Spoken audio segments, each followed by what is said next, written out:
This is Hino's Sport, bringing you that heat and that fire. We keeping the foot on the what? On the necks. We keeping the foot on the what? On the necks. And like the Tibetan mastiff that I am, I'm applying what? Unlimited pressure. Because pressure does what? It bursts pipes. Now let's get on to the video, man. We got to talk about Teofimo Lopez and Vasily Lomachenko. So hear me and hear me well. Teddy Atlas came out the other day running his freaking mouth like he always does and said, Vasily Lomachenko's old, so Teofimo Lopez, he should be able to expose him. Teofimo Lopez should be able to stop him in 7 rounds. Yeah, Vasily Lomachenko should not be fighting fighters like this. Who the fuck is the super duper hype job? Let me say it again. Who the heck is this super duper hype job? Teofimo Lopez, if you listen to Teddy Atlas, which he likes to do, basically he likes to what I call over glamorize. He likes to do what we call basically brandizing the situation to make it seem, or over glamorizing the situation to make it seem like it's more than meets the eye. You know, he wants to transform your ass. Let me say it again. Transform your ass. Here's the problem. To the Rudy Poos and the Plum Plum Braids. Classic those troglodytes. Ultra fanboys with the ultra fanboy rhetoric that subject themselves to this stuff. So hear me. Wow. Teddy Atlas just talks too sideways out of his ass. He has his moments when he's right. But in this instance, he is flat out wrong. I'm not the biggest Vasily Lomachenko fan. He looks like he comes out of a meatpack district. We've seen this in his fights against Linares. We've seen this in his fight against Salido. We've seen this in his fights against Luke Campbell. We've seen this in the Pedraza fight. So we know his ass comes out looking like a meatpack district. We get it. He's not the Matrix. Because if he was Neo, basically we would say the Matrix would not be the blockbuster that it is. Let me say it again. If he was Neo and he was supposedly the Matrix, we would basically say that that movie, The Matrix, would not be the blockbuster that it was. Because to be Neo, that means to evade. We know that Vasily Lomachenko's back foot is atrocious. But what he lacks in the atrociousness of the back foot, because he's not Mayweather is, and that's where the buck stops with Vasily, is when they tried to compare him with Mayweather. So I'm going to agree with like-minded individuals when that comparison happens. You know, you have to jab him. But what we have to give Vasily Lomachenko credit is he's front foot supremely dominant. They call him high-tech for a reason, and he is high-tech. And you could say what you want. He got some brother flair in his fighting style. I seriously believe that he was watching a lot of brothers coming up the ranks. Let me say it again. He has a lot of brother flairs in his fighting style. I seriously believe that he was watching a lot of brothers up the ranks. The truth of the fact of the matter is, Vasily Lomachenko is a fighter that we have to look at the underlying undercurrents and the undertruths over here with Vasily. He can fight his ass off on the front foot. He's a boxing extraordinaire. Shakur Stevenson wouldn't spar with Vasily Lomachenko if Vasily Lomachenko wasn't legit. Let's not sit here and act like Vasily Lomachenko is not a very good boxer.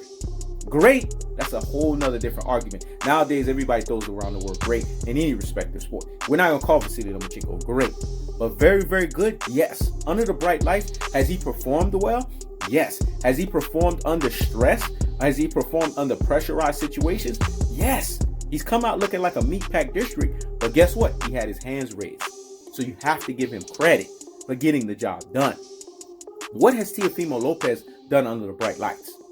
See, when you judge people, you have to judge them and weigh them by the spirits and the balances of what they've done in pressurized situations. Let me say it again. You have to judge them and weigh them by pressurized situations, because you have to see if pressure does what? It bursts pipes, or if they're best friends with pressure. Let me say it again. This is what I said was so deep and profound. Let that marinate in the corpus callosum and in the cerebellum. Hear me? And hear me? Wow. You have to be able to denote and detect if people can handle pressure in 1 or 2 instances, whether they become best friends with pressure or if pressure bursts pipes. Pressure has already burst pipes with Teofimo Lopez. Does Teofimo Lopez have power to drop and stop Vasily Lomachenko? Yes. But the fundamental question is, can he fucking get the job done? Let me say it again. Does Teofimo Lopez have power to drop and stop Vasily Lomachenko? Yes. But the question is, does he have the ability, the boxing ability to get the job done? And there's a fundamental no. This is why Andre Ward, the great Andre Ward, the legend, said, I want to see more than meets the eyes with Teofimo Lopez. Because when you can't stop individuals, what else do you have in a tool yard and a tool shed to go to? Let me say it again. When you can't stop individuals, what else do you have in a tool yard and a tool shed? This is the problem with a Teofimo Lopez. He does not have anything else in the tool yard and the tool shed. All he is what we call a rough shed or rough house gambler. Let me say it again. A rough shed or rough house gambler. He's tailor-made for Vasily Lomachenko. Vasily Lomachenko don't even need a back foot to beat the shit out of a Teofimo Lopez. He just needs to do what he does in high-tech variation of being front foot dominant. Because Vasily Lomachenko, like Manny Pacquiao, throws punches and bunches, but he sets it up in a very strategic and technical way.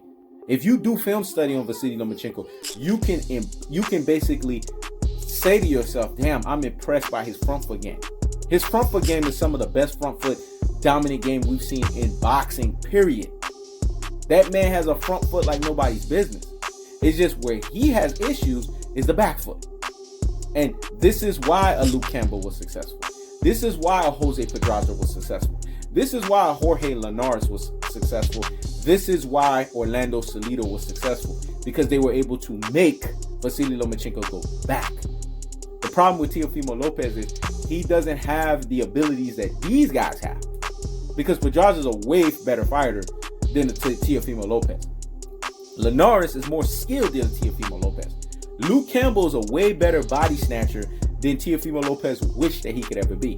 Teofimo Lopez doesn't even work the body.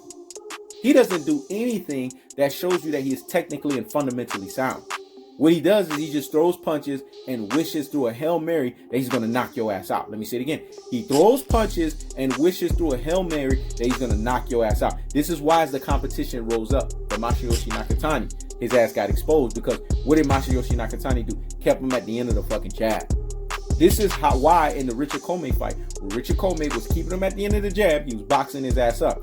Richard Comey lost the fight because he gambled. Go back and look at the film study on the fight. You'll see what I'm talking about. If he would have stuck to the script and basically outboxed Teofimo Lopez, he would have done that. Why do I say outbox? Because outbox is very key here. Vasily Lomachenko can outbox Teofimo Lopez. Vasily doesn't have power for shit. But he got more power than a Tyson Fury. He has enough power to sting your ass. And he has enough power to command respect. Last time I checked, when Vasily Lomachenko throwing punches in fights, I don't see fighters at some point they submit. They're not sitting here throwing shit back. And they give Vasily Lomachenko credit. Even in the Luke Campbell fight, go listen to Luke Campbell. Even though he fucked up and he didn't work the body the way he did, he gave Loma credit. Linares gave Loma credit. Orlando Salido, his ass got whooped up. We know what time it is. By a Uber, a Lyft, and a hold up. Hey, taxi, Tijuana cab driver fighter. We know the truth of the fact of the matter is associated and pertain to that. We get that. But then, if you look at the Pedraza fight, you look at the Linares fight, you look at the Campbell fight, all of these guys can denote one thing about Loma. Loma is able in pressurized situations to hit it and take it to the next gear. That has to be given credit.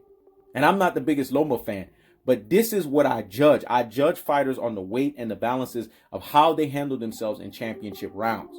Loma's proven himself in championship rounds. What the fuck has Teofimo Lopez done in championship rounds other than say, Dad, no more taller fighters? Let me say it again. Dad, no more taller fighters. I'm going to quit social media because the pressure is becoming too much. I think I'm going to quit boxing. Let me say it again. I'm going to quit social media because the pressure is too much. I think I'm going to quit boxing. And you think a guy like that is cut from the cloth to beat Loma? No. I keeps the foot on the what? On the next. I keeps the foot on the what? On the next. A guy that is made to beat Loma is a Gervonta Tank Davis type. Is a Devin Haney type. Is a Shakur Stevenson type.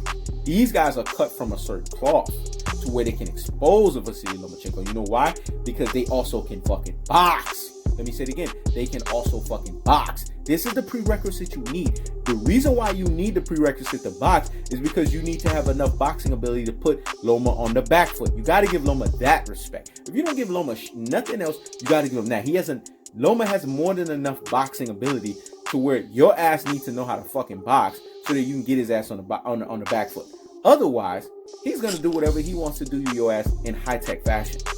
This is how Loma has looked so good against other opponents. This is how he's given this false illusion of the Matrix when he's fought against the Toyota Corollas of the world. We're not talking about Toyota Corollas. We're talking about the higher level opponents that made him look like a meatpack district. He still found a way in that high duress of stress to figure it out.